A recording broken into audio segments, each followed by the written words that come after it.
께서 하신 말씀입니다. 자, 너희는 세상의 소금이니 소금이 만일 그 맛을 잃으면 무엇으로 짜게 하리요? 후에는 아무 쓸데없어 다만 밖에 버려져 사람에게 밟힐 뿐이니라. 우리가 잘 아는 말씀입니다. 이 말씀 가운데 하나님께서 우리에게 은혜 주시기를 원합니다. 어떤 부인이 연세가 드시는데 그런 말을 했습니다. 남자들은 은퇴하고 나면은 아무 쓸데가 없다고 밥을지도 모르고 빨래할지도 모르고 뭐 하는 것이 없다고 그런 말을 했다는 걸 들었습니다. 그 말 듣고 보니까 그러면은 남편들이 은퇴하고 나서 돈을 못 벌게 되면은 맛을 잃은 소금인가? 아무도 쓸데가 없다니까 이런 생각이 들었습니다. 자, 세상에서는 돈을 못 벌면은 맛을 잃은 소금처럼 느낀다고 합니다. 그러나 교회는 그것과는 차원이 다르죠. 오늘 말씀을 한번 보도록 하겠습니다. 먼저 소금입니다. 소금의 가치. 옛날 로마 시대는 군인들의 봉급을 소금으로 줬다고 그래요. 그만큼 소금은 귀하고 또 값이 비쌌기 때문입니다. 라틴어로 로마 시대는 라틴어를 썼습니다. 소금이 살라리움인데 살라리움 말이 여기서 영어 단어 봉급 살라리라는 봉급이라는 이렇게 월급이라는 단어가 나왔습니다. 또 소금이를 말했을 때 살트란 것이 나왔고요. 영어에서. 그래서 셀러리맨 그러면은 봉급쟁이 이렇게 말하지 않습니까? 그만큼 소금은 가치가 있고 돈과 같았습니다.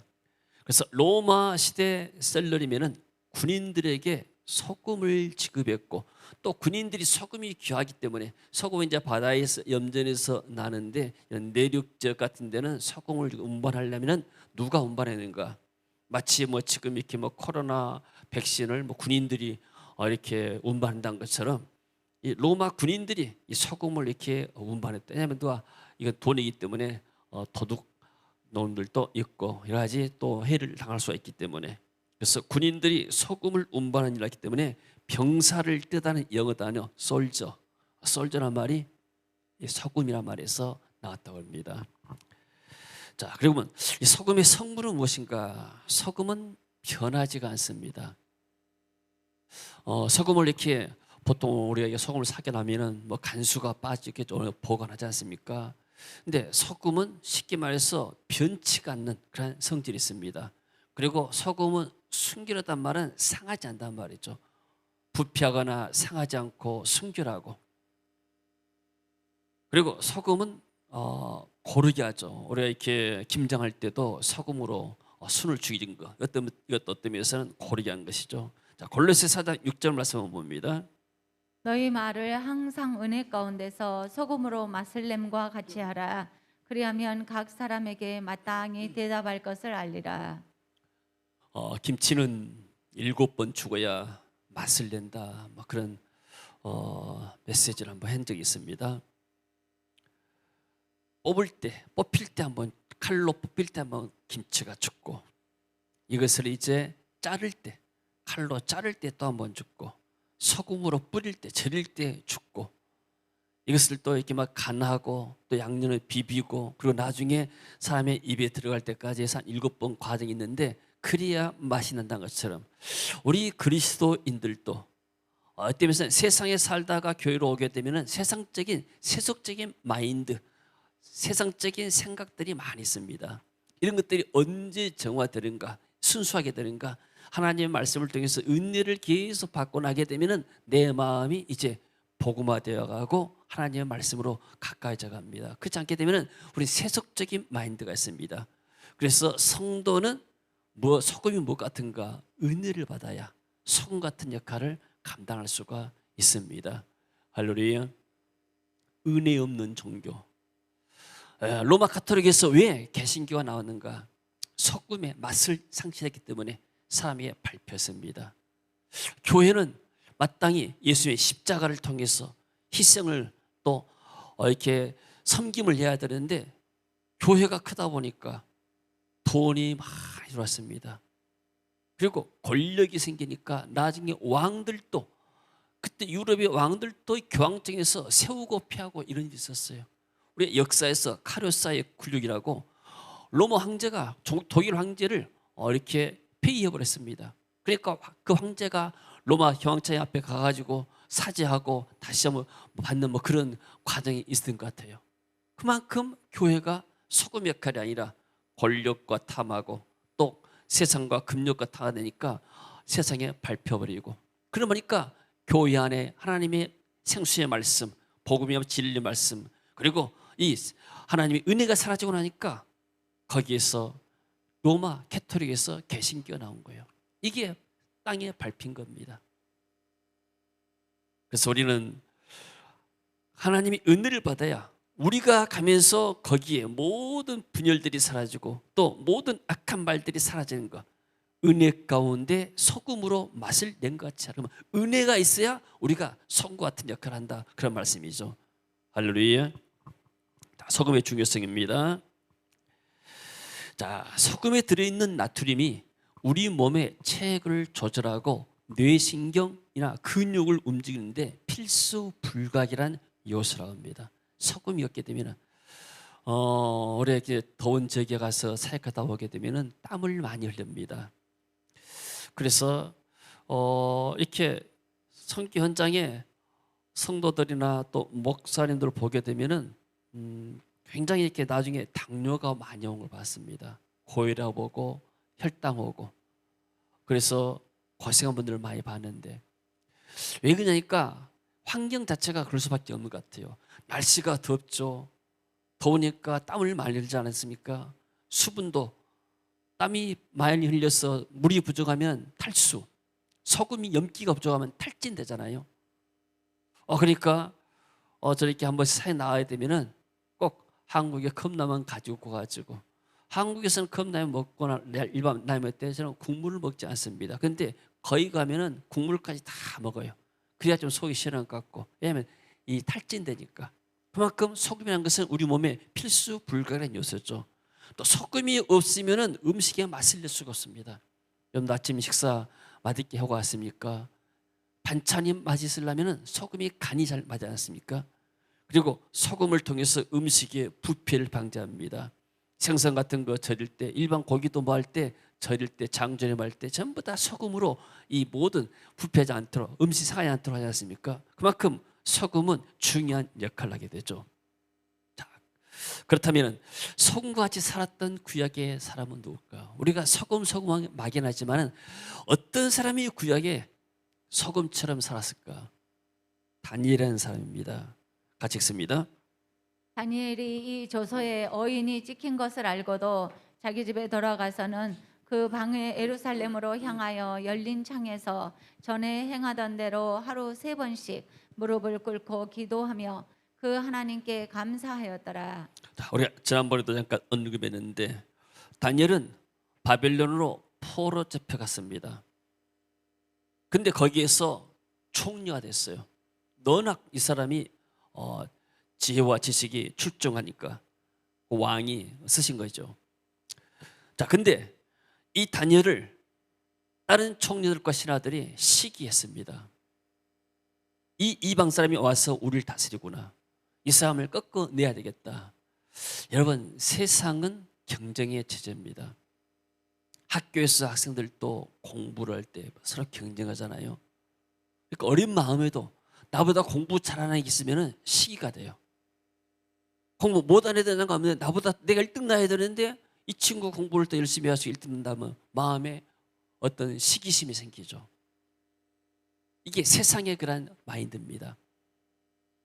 다니엘이 조서의 언이 지킨 것을 알고도 다니엘은 내가 여기에서 내가 전에 해가던 대로 예루살렘 향해서 창문을 열어놓고 기도하게 되면 이 사람들이 나를 고소해가지고 나를 사자고로 넣기치 다 합니다. 그렇지만 다니엘은 쉽게 말하면 내가 문을 닫고 기도하면 지그들이 어떻게 알겠는가 생각할 수 있지만 그러나 다니엘은 그럴 수가 없습니다. 자기가 창문을 닫고 기도하지 않는 순간에 온 이스라엘 백성들이 그 사실을 압니다. 지도자를 따라가니까 우리의 지도자 다니엘이 정말로 왕의 명령을 따라서 이 조세의 의에 따라서 이 사람이 기도하기를 멈췄구나. 그럼 우리도 당연히 기도 안 해야겠지. 그러나 다니엘은 거기에서 내가 여기서 사자굴에 들어가서 밥이 된다 하더라도 나는 하나님에 대한 신앙을 포기할 수가 없다. 그 다니엘의 신앙을 통해서 당시 포로 잡혀왔던 이스라엘 민족의 신앙을 지켰던 거예요. 이게 소금의 역할입니다. 아멘. 한 사람, 지도자 한 사람이 너무나 중요하죠. 그 다음에 다니엘이 세 친구를 하고 있던 사람이 있죠. 사드락과 메삭과 아벳느고인데, 자, 느부갓네살 왕이, 바벨론의 느부갓네살 왕이 신상을 쉽게 말하면 30m, 김일성 동상만큼이나 세워놓고 나서 거기다가 금을 반짝반짝 했습니다. 낮에 햇빛이 쬐고 나게 되면 얼마나 그것이 휘황찬란하겠어요. 사람이 거기에 압도됩니다. 자, 이것이 내 신상이다. 내가 신이다. 너희들은 내 신상 앞에 절해라. 근데 이 사드락과 메삭과 아벳느고 이 세 사람은 그 앞에 절하지 않았어요. 자, 나팔 불고 모든 악기가 불 때 너희들이 모두가 다 절을 하는데 이 사람 세 사람만 꺾고 서 있는 거예요. 그래서 신하들이 또 고소하죠. 왕이시여, 세상에 이런 이 이방인 이 사람들이 와가지고 왕의 신상 앞에 절하지 아니했습니다. 그래서 그 느부갓네살 왕이 말하죠. 이제라도 너희가 예배하였다가 언제든지 나팔과 피리와 수금과 삼형금과 양금과 생황과 및 모든 악기소를 듣거든 내가 만든 신상 앞에 엎드려 절하면 좋거니와 만일 너희가 절하지 않으면 즉시 너희를 극렬히 타는 풀무 가운데 던져 넣을 것이니 너희를 내 손에서 건져낼 신이 어떤 신이겠느냐.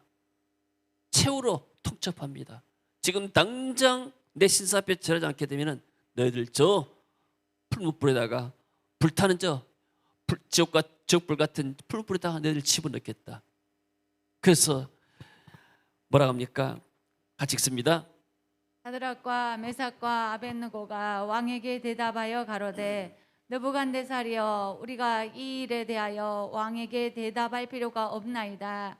만일 그럴 것이면 왕이여, 우리가 섬기는 우리 하나님이 우리를 극렬히 타는 풀무 가운데서 능히 건져내시겠고 왕의 손에서도 건져내시리이다. 그리 아니하실지라도 왕이여, 우리가 왕의 신들을 섬기지도 아니하고 왕의 세우신 금 신상에게 절하지도 아니할 줄을 아옵소서. 자, 얼마나 위대한 신앙의 고백입니까? 생명을 걸고 신앙을 지킨 거예요. 왕이시여, 더 이상 우리는 말할 필요가 없습니다. 우리는 어떤 경우에도 왕이 세운 저 신상 앞에 절하지 않습니다. 왜? 그것은 우상 숭배하되고 하나님을 내가 배신하는 것이기 때문에. 우리 하나님이 우리를 극렬히 타는 풀무 가운데서 능히 건져낼 것입니다. 설사 왕이 우리를 집어넣는다 하더라도 하나님이 우리를 지켜주시고 건져낼 것이요. 설령 그렇지 아니한다 할지라도 왕이요, 우리는 왕의 신들을 섬기지도 아니하고 왕이 세우신 저 금상 앞에, 신상 앞에 내가 절하지 않습니다. 왕 마음대로 하세요. 그래서 이 세 사람이 풀무불에 던져 넣었어요. 근데 거기에 세상을 던져 넣었는데 던져 넣은 병사들이 타져 죽었어요. 그리고 보니까 불에 넣자마자 타서 없어져야 되는데 세상에 불 가운데 왔다 갔다 하는데 거기에 인자 같은 이가 네 사람이 보이는 거예요. 그래서 이 왕이 깜짝 놀라가지고 그 사람들을 다시 끄집어내서 나중에 다시 한번 이렇게 하나님께 영광 올리는 그런 말을 하게 된 것이죠. 그러니까 이 사람들이 이스라엘의 우상 숭배를 막고 그리고 바벨론 왕국에 하나님의 의를 드리는 귀한 사람들입니다. 할렐루야, 아멘. 그러면 이 소금이란 말이 성경에 나오는데 소금이 언약과 관계돼서 소금이 나옵니다. 영원히 변치 않는 구원의 소금 언약. 민수기 18장 19절 말씀 봅니다. 이스라엘 자손이 여호와께 거제로 드리는 모든 성물은 내가 영구한 몫의 음식으로 너와 내 자녀에게 주노니 이는 여호와 앞에 너와 내 후손에게 영원한 소금 언약이니라. 자, 소금 언약과 어떤 말이 나옵니까? 영원하단 말, 영구한, 변치 않는 영원한 말이 나옵니다. 그러니까 소금은 영원히 변치 않는 그 언약을 상징하게 되죠. 그래서 소금 언약. 그럼 언약의 중심이 뭡니까? 언약의 중심은 그리스도입니다. 하나님이 장차 메시아를 보냈겠다. 그 메시아를 너희들이 믿을 때 너희들이 구원을 받게 죄에서 자유함을 얻을 것이다. 이 구원의 언약이죠. 자, 그래서 이스라엘 하나님 여호와께서 소금 언약으로 이스라엘 나라가 영원히 다윗과 그의 후손들에게 주신 것을 너희가 알 것이 아니냐. 그래서 다윗의 후손이 예수 그리스도입니다. 그래서 예수 언약 대신 예수를 믿을 때 우리가 구원을 받게 되고 하나님의 자녀가 된 줄로 믿습니다. 이 소금 언약이 없는 사람들, 복음이 없는 사람들에게는 예수에서 죄와 저주, 질병과 재앙, 죽음과 파멸, 영원한 고통의 형벌이 있게 되죠. 여러분, 이 코로나 시대 가운데서도 우리나라가 얼마나 하나님의 은혜 가운데서 지금 이렇게 살아왔는지 알 수가 있죠. 다른 나라들은 지금 말할 수 없이 고통을 받습니다. 물론 우리나라도 여러 가지 지금 코로나 때문에 고통당한 사람들이 많이 있죠. 그러나 다른 나라에 비하게 되면 우리나라는 얼마나 좋은 나라입니까? 그러나 우리나라가 선교사들이 들어오기 전에는 그야말로 후진국 가운데도 가장 그런 후진 그런 나라였습니다. 전기, 수도, 뭐 다른 어떤 기반 시설이 전혀 없고 도로도 마찬가지로 없고 그러면서 이 어둡던 이 나라에 소금의 역할을 했던 선교사들이 와가지고 복음을 전해줄 때 이 나라가 죄에서 또 도박이나 또는 어떤 다른 뭐 어떻게 중독에서 벗어나서 지금 나라가 제정신을 가지고 살아가지 않습니까? 그리고 많은 사람들이 인물들을 키워가지고 한국에 이렇게 인적 자원이 많은 줄로 믿습니다. 자, 예수님이 영원히 변치 않는 소금 언약의 실체가 되시고 그래서 언약을 성취하기 위해서 이 땅에 오신 예수 그리스도께서 십자가에서 피 흘려 죽으심으로 우리 죄인들을 죄에서 구원하셨습니다. 그래서 성탄절은 하늘 영광 보좌를 버리시고 이 땅에 오신 예수님을 우리가 맞이하는 그런 날입니다. 예수님이 이 땅에 오지 않았으면 우리가 여전히 죄 가운데 빠져 있고 소금 언약이 없는 저 부패하고 죄 가운데 빠져 있고 재앙 가운데 있는 그런 세상에서 살 것이 뻔하기 때문이죠. 자, 히브리서 9장 22절 말씀 봅니다. 율법을 조차 거의 모든 물건이 피로써 정결케 되나니 피 흘림이 없은즉 사함이 없느니라. 자, 그래서 피의 언약을 세워서 우리를 죄에서 구원하신 줄로 믿습니다. 그럼 소금 언약을 믿는 하나님의 자녀들에게 예수님께서 말씀합니다. 너희가 세상의 소금이다. 그 말은 너희는 세상과 다르다. 거룩이란 말이 무슨 말인가? 거룩이란 것은 구별된단 말이에요. 세상과 구별된다. 그래서 교회가 세상같이 똑같이 됐게 되면 이건 소금 역할을 감당할 수가 없는 것이죠. 세상이 죄로 부패하고 썩어 있고 죄악에 물든 세상에 복음을 전해서 구원을 해라. 어떻게 구원하는가? 너희가 세상에 녹아져서 세상을 구원해라. 소금이 맛을 내려면 자기 자신이 희생하잖아요. 녹아져야 되잖아요. 소금이 녹지 않게 되면 그대로 있는 겁니다. 아무 역할을 감당할 수 없어요. 그래서 너희의 십자가의 희생을 통해서 이렇게 너희가 섬김과 희생을 통해서 세상에 복음을 전해라. 자, 이를 위해서 그리스도로 옷 입고 성령으로 충만 받을 때 우리가 이 일을 감당할 수가 있는 줄로 믿습니다. 어제는 어떤 목사님 임지식이 있어가지고 유임식이 있어서 가서 저한테 유임식 권면을 해달라고 해서 저 목사는 설교로 성도들에게 권면은 많이 하지만 목사가 목사에게 권면하는 것은 쉽지가 않잖아요. 뭐 자기는 뭐 얼마나 잘해간데 다른 목사에게 권면하냐 이렇게 말씀했잖아요. 그래서 제가 그랬습니다. 나도 목사로서 내 자신에게 권면한다 생각하고 내가 권면을 한다. 나는 목회를 시작할 때, 교회를 개척하기 시작할 때 강주에서 제일 큰 교회를 내가 꿈꾸었다. 쉽게 말하면 1등 가는 교회를 꿈꾸었다. 다른 말로 내가 목사 가운데서 강교에서 1등 목사가 되고 싶었다. 근데 하나님이 허락하지 않더라. 만약에 젊었을 때 하나님이 그것을 허락했다면 내가 얼마나 교만해서 지금 이런 자리에 있지도 않을 것이다. 그러니까 얼마나 젊었을 때 성공했으면 교만하고 뻐기면서 못된 사람이 됐을 것인가. 그러나 하나님께서 한 20년 동안 내가 30세부터 사역을 시작했는데 또 교회 곁에 30년이 됐는데 한 20년 동안은 하나님이 나를 그야말로 훈련을 시키더라.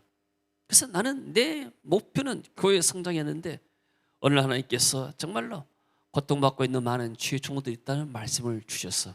그때부터 내가 내 생각이 바꿔졌다. 내 생각을 바꾸자마자 그때부터 하나님이 다른 지역과 그리고 또 세계 여러 나라에 사역의 문을 여시더라. 그래서 지금까지 하나님의 은혜로 살아오게 됐다. 나는 내가 이 하나님의 주신 말씀을 듣지 못하고 비전을 받지 못할 때는 내 마음속에 항상 평안이 없었다. 나보다 앞서가는 목회자 보게 되면 마음속에 뭐가 들어온가? 시기가 들어온 거야. 내가 잘 돼야 왜 저 사람이 잘 되는가? 또 나보다 좀 뒤에 따라오는 그 목회자를 교회 보게 되면 또 우쭐감이 들어요. 와, 나는 이렇게 잘하구나. 나보다 못한 사람도 있구나. 마음에 시기 든 거. 이게 어찌 성령 받은 목사의 마음이냐? 내가 그렇게 이야기했어요.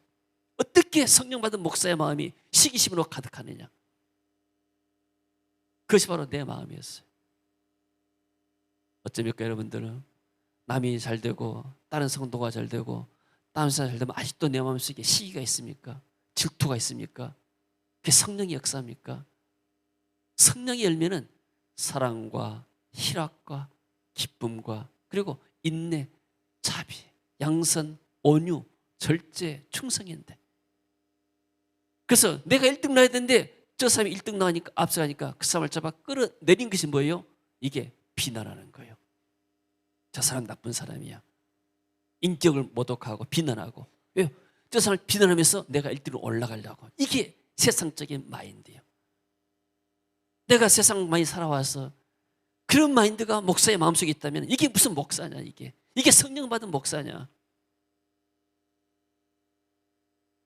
그러나 내가 하나님의 비전이 내 마음에 들어왔을 때 그때부터는 내 마음속에 시기가 사라졌다. 지금은 나보다 큰 교회, 제일 가는 가장 큰 교회 목사가 하더라도 한국에서 세계에서 가장 큰 교회 목사라도 시기하거나 질투하지 않는다. 하나님 그야말로 얼마나 귀한 분인가. 또 교회가 적다고 해서 무시하고 있다. 왜? 그분도 하나님 있으시니까. 우리가 몸에 여러 지체가 있는 것처럼 손과 발이 다르고 입이 다르고 얼굴이 다른 것처럼 역할이 다르잖아요. 다른 역할에서 몸을 세우고 하고 성도들도 여러 가지 다른 다 역할들 있잖아요. 은사가 있고 그러면서 교회를 세워가잖아요. 그래서 우리가 이런 말씀을 들으면서 교회 안에 누가 잘 되고 뭐 하게 되면은 참 박수 쳐주고 그래야 그 축복이 또 나한테도 오게 되고 그래야 교회가 세워지는데 그렇지 않고 비난하고 시기하고 질투하게 되면 이게 사단의 역사하고 분열도 걸잖아요. 그렇게 해서 어떻게 우리가 소금 역할을 감당하겠어요? 교회가 싸우게 되면 사람들이 비난하고 그러죠. 우리가 세상 사람들의 생각이 달라야 돼요. 마인드가 좀 달라지잖아요. 세상 사람들은 그런다 할지라도 우리는 그것을 은혜로 고르기 한 같이 소금으로 치는 같이 우리가 말을 잘해야 되고 그 사람들이 우리가 지도를 해야 되잖아요. 그런 말씀들 비교하지 말아라. 준비하면은 내가 준비되면은 하나님이 쓰신 것이다. 하나님이 내가 준비 안 돼서 하나님 나를 못 쓴 것이지 나는 준비도 안 됐는데 높이면 올라가려면 되겠느냐. 그런 메시지를 전했습니다. 그래서 제가 생각했습니다. 야, 교회가 은혜가 없으면은 맛을 잃은 소금이 되는구나. 목사가 은혜가 떨어지면은 맛을 잃은 소금처럼 밟혀버리는 것이구나. 성도가 은혜가 떨어지게 되면은 맛을 잃은 소금이 되어버리구나. 이걸 깨달았어요. 여러분 교회 오게 되면은 은혜 받으시기 바랍니다. 아멘. 예배 때 은혜를 받아야 돼요. 할렐루야. 말씀의 은혜를 받아야 돼요. 아멘. 그래야 내가 교회에서 은혜 받고 가야 세상 가서 은혜로 말할 수 있잖아요. 교회 와서 막 싸우고 막 대들고 하는데 무슨 은혜가 있습니까? 그러면 나가면 세상과 똑같이 되지. 내가 왜 정치하는 사람들을 싫어하는지 아세요? 하나님 은혜가 없어요. 정치는 세상에 올립니다. 남을 죽이는 거예요. 내가 올라가려고. 선거하면서 상대방을 비난하잖아요. 비난하고 떨어뜨리고 내가 올라가려고. 우리나라 지금 뭐 대선 후보들 나와서 하는데 하는 일들이 나는 대한민국을 앞으로 이렇게 이끌어 나가겠습니다. 이런 부분들을 이렇게 개선하고 이런 비전 가운데서 나가겠습니다. 이런 것 말는 것보다도 대변인들 말 들어보면 맨날 상대방 흠잡은 거 이런 것만 많이 하잖아요. 이게 무슨 진정한 지도자겠어요? 이게 정치의 원료, 이게 세상의 정치입니다. 교회는 달라야 돼요. 아멘. 우리가 그러면 안 되는 거예요. 그래서 우리가 하나님 앞에 나오면은 은혜를 받아야 할 줄로 믿습니다. 내 뜻이 성취 안 되게 되면은 내가 비난하고, 북현도 그러잖아요. 뭐 당에서 자기가 뭐 하려다가 못 얻었다면은 비난하고 당을 떠나잖아요. 그러면서 자기가 못 나왔던 당을 욕하고 나가잖아요. 왜? 자기의 행동을 정당화시키려고. 예수님이 산상복음을 통해서 뭘 말씀하시는가? 너희 성도들아, 돈을 세상에 많이 벌어서 성공해라. 그래서 복음 위에 써라. 그렇게 말씀하지 않았어요. 목사들아, 교회를 크게 세워가지고 정말로 이렇게 하나님 영광을 드리라. 이렇게 말씀하지 않았어요. 첫 설교가 너희들의 심령이 갈라내야 된다. 죄에 대해서 애통해라. 그리고 너희들이 목마른 사회처럼 하나님의 은혜와 의를 구하라. 화평하는 그런 복음을 너희들이 갖고, 너희들이 먼저 마음의 평안을 누리고, 그래야 너희들이 하나님의 아들의 이끌림을 받게 되고, 그러면서 너희가 세상의 소금이다. 세상 사람들은 그러지 않아요. 세상 사람들은 탐심에 욕심에 가득 차 있는 거예요.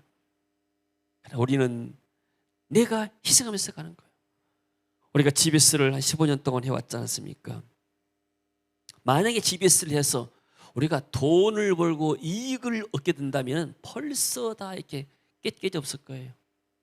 많은 사람들이 GBS에 들어가게 되면은 내가 좀 돈을 좀 벌겠구나. 강의하게 되면은 내가 강사비를 얼마 챙겼구나. 그러면 만약에 강사비를 준다게 되면은 왜 나는 강의를 이것밖에 안 드리냐? 서로 싸울 수가 있는 게 강사들끼리도. 내게 강의를 더 많이 달라. GBS는 순수해요. 왜냐? 내가 강의를 제일로 많이, 내가 강의를 많이 강사를 챙겨야 되는데, 내가 제일로 헌금을 많이 한 사람 가운데 한 사람이, 우리가 교회에서 1,000만 원 예산한다면 10분의 1은 내가 하는 거예요. 또 어떤 분들도 나보다 더한 분도 있지만 내가 희생하면서. 그러니까 우리 집에서는 헌금을 많이 한 분들이 오히려 강의를 많이 할 수 있어요. 이상하지만 돈을 많이 낸 사람들이. 세상은 안 그러잖아요. 강의하면 강의를 챙기잖아요. 이익을 챙기려고. 이것을 어떻게 어디서 배웠는가? 필리핀을 갔었을 때 16일 동안 훈련받을 때 그 마르크 선교사님이 그래요. 이 GBS 가지고 장사하지 말아라. 많은 사람들이 이걸 가지고 이익 따라서 인카운트 수련회하고 세미나 해가지고 거기서 돈 받고 취하더라. 그런 메시지를 한 걸 들었습니다. 그렇지. 이것은 돈벌이가 아니지. 세상의 사업이 아니지. 우리가 소금처럼 희생하고 우리가 녹아져서 사람을 섬기고 하나님을 섬기는 것이지. 아멘. 순수한 것이 오래갑니다. 마음에 탐심이 있고 마음에 어떤 욕심이 있게 되면 오래가지 못해요. 신앙은 순수해야 되는 거예요. 왜 금이 오래갑니까? 금이 순수하기 때문에, 변치 않기 때문에. 여러분, 신앙에 변질하면 안 됩니다. 아멘. 신앙은 순수해야 돼요. 제가 지금까지 사겠다 왔던 것들도 어떤 면에서는 정말로 그야말로 순수한 복음, 우리 마음속에 다른 거 부족함이 많이 있지만 그래도 하나님 보실 때 복음을 향한 열정, 순수한 거 있기 때문에 하나님이 지금까지 이렇게 우리를 인도하시고 은혜를 준 줄로 믿습니다. 할렐루야. 세상에서 어떻게 소금의 역할을 감당합니까? 그리스도의 언약에 붙잡혀서. 우리의 목표가 무엇인가? 내 어떤 성취의 목표, 내가 1등 가는 것이 아니고 하나님의 언약이, 하나님의 말씀과 내게 사명이 우리의 사명이 되고 우리의 할 일이 된 겁니다. 같이 읽습니다. 그러므로 너희는 가서 모든 민족을 제자로 삼아 아버지와 아들과 성령의 이름으로 세례를 베풀고. 이 소금의 언약을 주신 주님께서 마지막에 말씀하십니다. 처음부터 사람도 되지 않았는데 가서 너희들은 가서 모든 민족을 지혜 삼아라 이렇게 말씀하지 않았어요. 처음에는 너희들의 심령을, 우리의 어떤 신앙의 본질을 예수님께서 세워내시고 나서 그 다음에 성령의 능력 부어가지고, 그러니까 신분과 권세인데 너희들의 신분을 먼저 회복하고 걸시대 신분을 회복하고 나서 거기에 능력 입혀가지고 가게 된 거예요. 사람이 안 되는데 높이 올라가야 되면 못된 사람 되잖아요. 그런 것처럼. 그래서 우리는 뭐 하는가? 모든 민족으로 제자를 삼고 세례를 준다고 가서 복음을 전하란 말이에요. 복음을 전해서 구원받아야 세례 주기 때문에 전도하고 제자 삼아라. 그리고 성령이 충만해라. 성령이 충만하다는 것은 뭔가, 내가 소금의 역할을 간다 하면 소금이 염도가 제도되는 것처럼 불순물 제거하고 성령이 충만되어 들어올 때 내 안에 어둠의 영들이 사라지죠. 같이 읽습니다. 오직 성령이 너희에게 임하시면 너희가 권능을 받고 예루살렘과 온 유대와 사마리아와 땅끝까지 이르러 내 증인이 되리라 하시니라. 아멘. 성령으로 충만받으라. 세상 것으로 충만받지 말고, 그리고 희생과 섬김을 통해서 누가복음 18장 1절 말씀. 예수께서 그들에게 항상 기도하고 낙심하지 말아야 할 것을 비유로 말씀하여 너희 중에 큰 자는 너희를 섬기는 자가 되어야 하리라. 자, 너희 중에 큰 자는 너희를 섬기는 자가 되리라. 세상에서는 높이 올라가게 되면 군림합니다.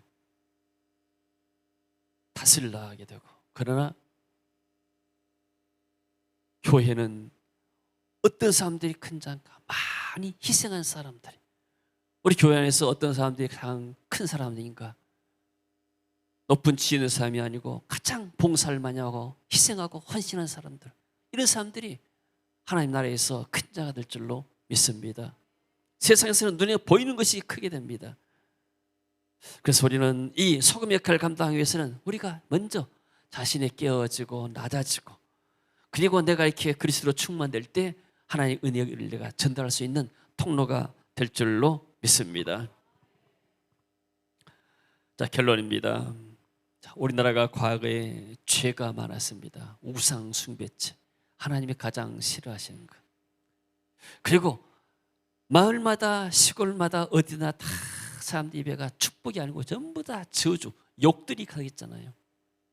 욕이 아니면은 대화가 안 되는 것처럼 축복이라는 것이 없고, 죄와 인습, 굶주림과 질병, 이 코로나 시대 때도 굶주려 죽은 사람들이 많이 있습니다.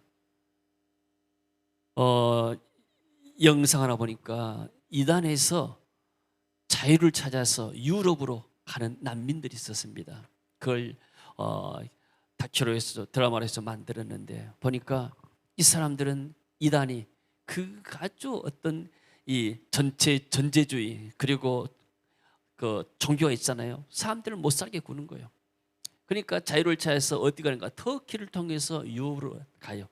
뭐 터키까지 가는데 돈을 너무 많이 주고 가는 것이죠. 가다가 죽기도 하고 사기도 당하고. 그러면서 가게 되면은 터키 가서 뭐 하는가? 이제 그 유럽의 어떤 대사관 앞에 가가지고 거기서만 난민 신청합니다.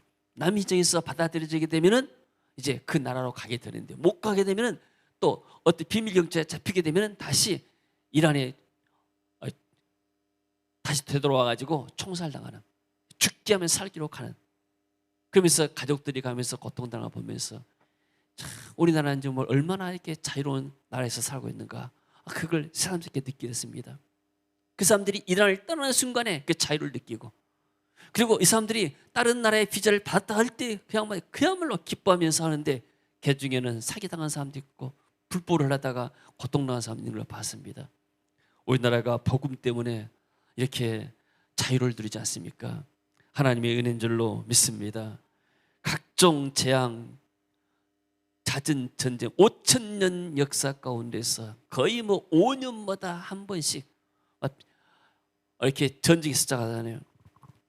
그리고 병들어 있는 이 조선 땅에 애국 선교사들이 와서 그리스도의 복음을 전했다는 사실이에요. 저 연세대학도 최초로 왔던 언도도 장로교 선교사가 연세대학을 세우고, 이화 여대, 숭실대, 또 뭐 배지학당 이런 것들이 전부 다 선교사 나와서 세운 나라잖아요. 기독교원도 마찬가지고, 세브란스 연대병원도 마찬가지고, 그분들의 희생과 섬김을 통해서 한국의 교회가 세워지고, 또 우리나라의 일본 신사참배 강요를 거부하고 갖은 고문과 학대 속에서도 굴러가지 않고 믿음을 지킨 선교자들, 이런 사람들이야말로 한국교회 성 같은 역할을 했습니다. 할렐루야. 그런 분들의 희생이 있기 때문에 우리가 오늘날 신앙의 차유를 드리고 이렇게 마음껏 하나님을 예배한 줄로 믿습니다. 그분들이 진정한 소금이었어요. 그리고 주님께서 말씀하시죠. 너희가 세상의 소금이다. 주님은 이제 우리를 향해서 우리가 세상의 소금이라고 말씀합니다. 우리의 희생을 통해서, 우리의 섬김을 통해서 정말로 많은 교회들과 사역자들이 새로워지게 되고, 또 우리가 속해 있는 현장에 정말 새로워지는 은혜가 있으시길 주의 이름으로 축원합니다. 주님 은혜를 감사드립니다. 우리는 세상에 살면서 세속화되고 각종 탐심과 각종 마음의 시기 질투가 많이 있었는데, 우리가 하나님의 은혜로 교회 와서 하나님의 자녀가 되고 말씀드리면서 우리의 생각이 새로지고 마음이 새로지고 우리가 이제 성과 같은 역할을 감당할 수 있는 은혜를 주시니 감사합니다. 주님, 세계 비전 교회가 이 소금 역할을 잘 감당할 수 있도록 주여 축복하시고, 세계명계 때문에 많은 교회와 사역자들이 힘을 얻게 역사하시고 모든 민족을 제삼는 사역을 감당할 수 있도록 주께서 은혜를 입혀 주옵소서. 주님, 속히 코로나가 흩어지게 하시고 다시 한번 전도와 선교문 열려서 힘있게 하나님의 사역을 감당할 수 있는 복된 교회 성도될 수 있도록 주여 역사하여 주옵소서. 예수님 이름으로 기도합니다. 아멘.